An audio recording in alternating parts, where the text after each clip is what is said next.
What's up, guys? Welcome to That Creative Life. Today we're going to talk about this thing, which I've actually shot the past few videos with. So let's roll that brand new intro you saw in the last video and let's get started.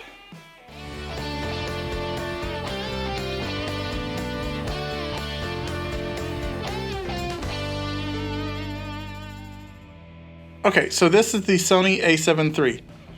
Yes, you heard me, Sony. This is actually what I've shot the past few videos with. If you haven't noticed, it's looked a little different. It's because it was being shot on the Sony.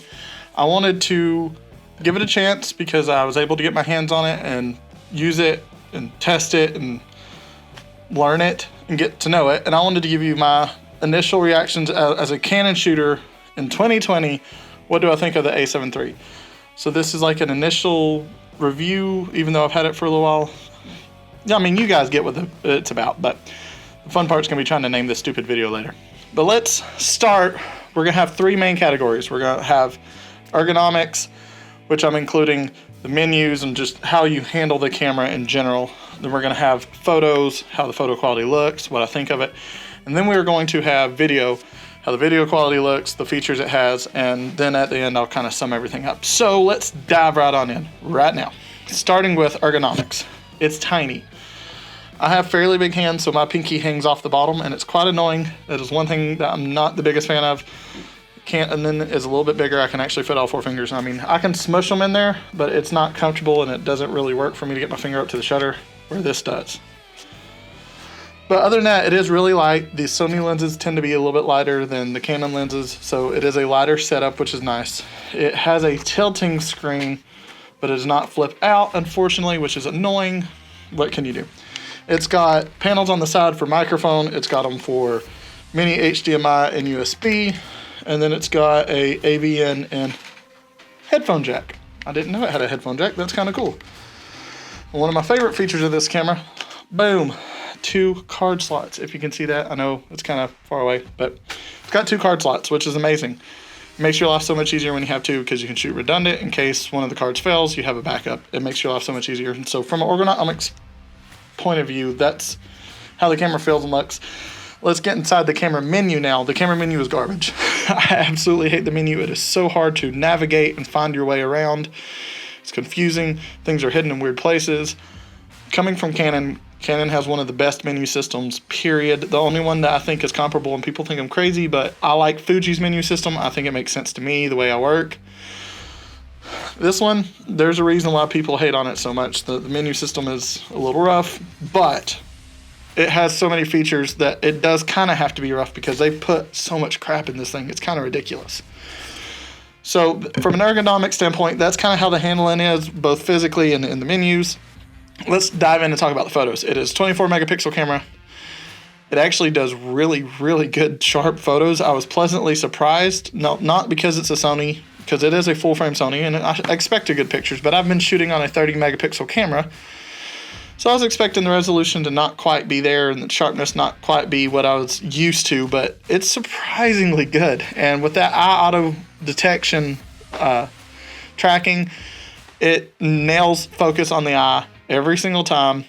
The eye autofocus is better than the Canon, and I did not want to have to say that, but it is true. It is actually a really pleasant camera to shoot photos with. I was pleasantly surprised, especially with how light it is, because you're just like boom, boom, boom, and it don't weigh nothing.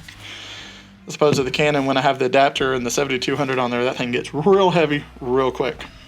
But it has some different options for like time lapses and for double exposure and things like that you can do inside the camera once you kind of learn the features. And it has a bunch of different picture profiles for those pictures, which is really nice. One of the coolest things about Sony that not a lot of other cameras have is how many customizable buttons there are. For me, the way I have this one set up, all my photo buttons are set up for one, and then when I switch to video mode, everything's completely different, which sounds confusing to some people, but I set it up that way on purpose because I want a different set of features for video than I do for photos.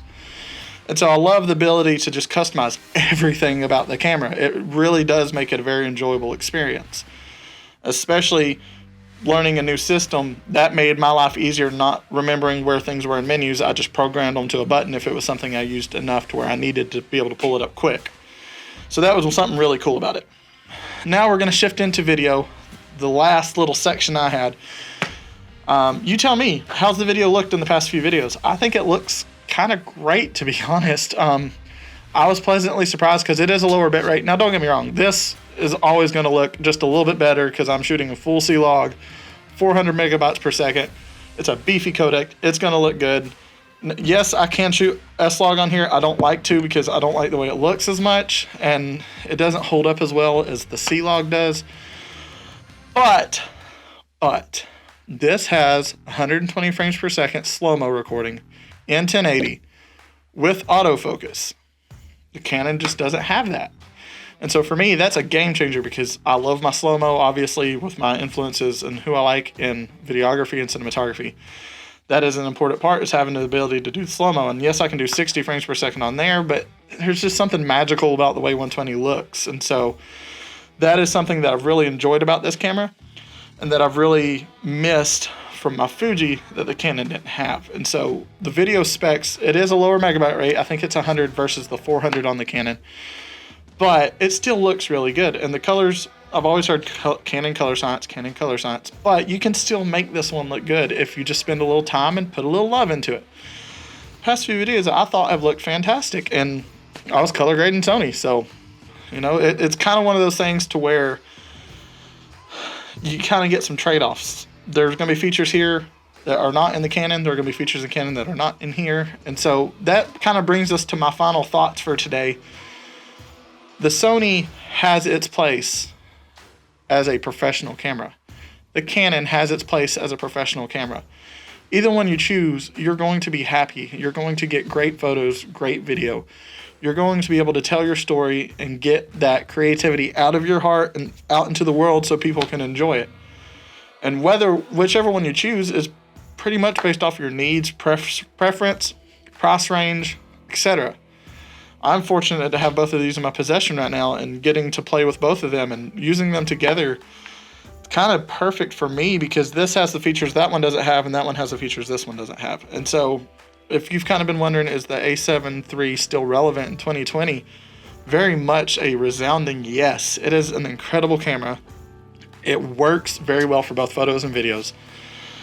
It's a perfect complement if you can afford lenses and all that stuff. Again, I'm very fortunate to have this one in my possession. If you can have the lenses, then it's a great alternative. Now, if you have just Canon glass and you don't want to spend a crazy amount of money, then stick with Canon, or vice versa with Sony.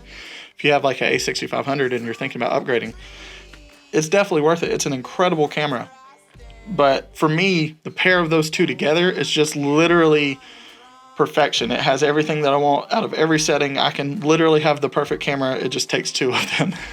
So I hope this was informative for you guys.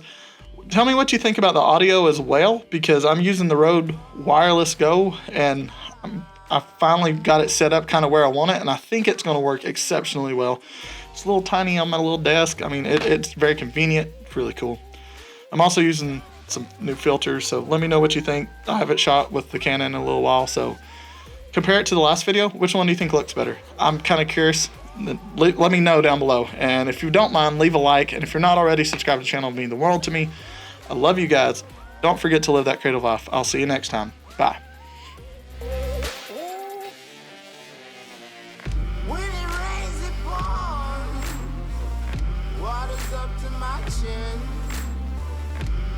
Won't stop fighting to the very